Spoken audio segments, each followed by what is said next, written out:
அருமையான கர்த்தருடைய பிள்ளைகளே, இந்த நாள் உங்களுக்கு மிகுந்த ஆசீர்வாதமாய் இருப்பதாக. 19ஆம் சங்கீதம் 12வது வார்த்தையினுடைய முதல் வார்த்தையை வாசிக்கிறோம். தன் பிழைகளை உணர்கிறவன் யார்?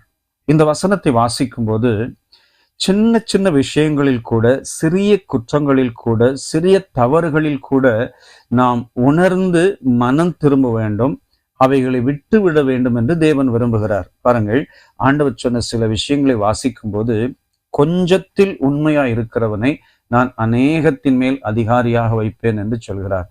கொஞ்சம் அது நம்முடைய வாழ்க்கையில ஒரு பெரிய உயர்வை தரும். மாறாக ஒரு நிறைய பரிமள தைலம் இருந்தாலும் மிகச்சிறிய ஈக்கள் அந்த பரிமள தைலத்தை கெட்டு போக பண்ணுகிறது. அதே போல ஒரு ஞானியினுடைய சொற்ப மதியினம் அவனுடைய ஞானத்தை அழித்து பெயரை கெடுத்து விடுகிறது.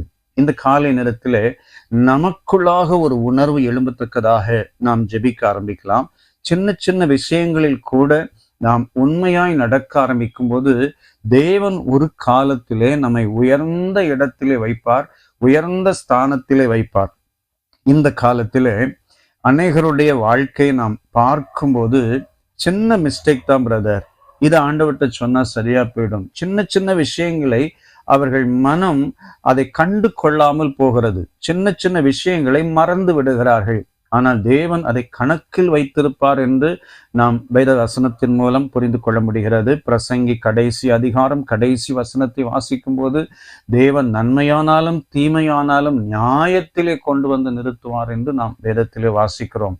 அருமையான சகோதரா சகோதரி, இந்த காலை நேரத்திலே தேவன் நமக்கு உணர்த்துகிற ஒரு காரியம், நீ சின்ன சின்ன விஷயங்களில் கூட அந்த பிழைகளை உணர்ந்து மனம் திரும்பி என்னோடு கூட ஐக்கியப்படு என்று ஆண்டவர் விரும்புகிறார்.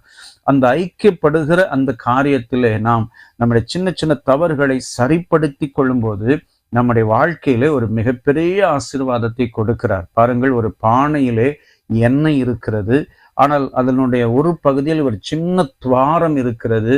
அந்த துவாரம் அந்த எண்ணெயை அப்படியே வெளியே கொஞ்சம் கொஞ்சமாக வெளியே கொண்டு வந்துவிடும். அதே போல நாம் நல்ல நிலைமையில் இருந்தாலும் ஒரு சின்ன தவறு நம்மேல் இருக்கிற அபிஷேகத்தை, நம்மேல் இருக்கிற வல்லமையை அப்படியே இழக்க செய்துவிடும். அந்த காரியம் நம்முடைய வாழ்க்கை முற்றிலுமாய் தேவனோடு உள்ள ஐக்கியத்தை இழந்து போக பண்ணும்.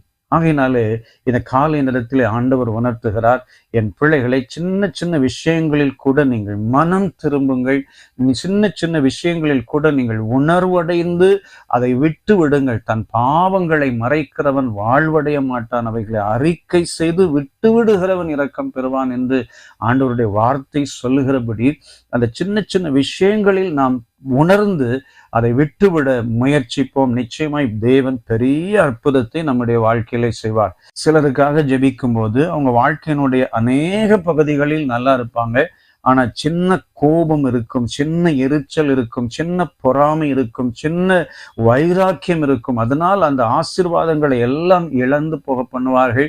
அந்த ஆவிகள் உள்ளே புகுந்து கொண்டு, அந்த சின்ன சின்ன விஷயங்களில் தொடர்புடைய ஆவிகள் புகுந்து கொண்டு அநேகருடைய வாழ்க்கையை கெடுத்து கொண்டே இருக்கும், அழித்து கொண்டே இருக்கும், அவருடைய வாழ்க்கையை சிதைத்து கொண்டே இருக்கும். அருமையான சகோதரா சகோதரி, இந்த காலை நேரத்திலே நாம் உணர்வு அடைவோம். ஆண்டவரே, என்னிடத்தில் இருக்கிற சின்ன சின்ன விஷயங்கள் கூட என்னுடைய வாழ்க்கையில தேவரீர் உணர்த்தி அதிலிருந்து வெளியே வர எனக்கு உதவி செய்வீராக.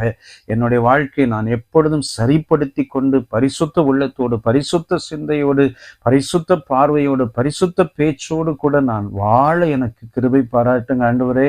உம்முடைய நாமத்தை நான் மகிமைப்படுத்த எனக்கு கிருபை பாராட்டுங்கன்னு சொல்லி ஜெபிப்போம். நிச்சயமாய் நம்முடைய வாழ்க்கையை தேவன் கனப்படுத்துவார், நம்முடைய வாழ்க்கையை ஆசீர்வதிப்பார்.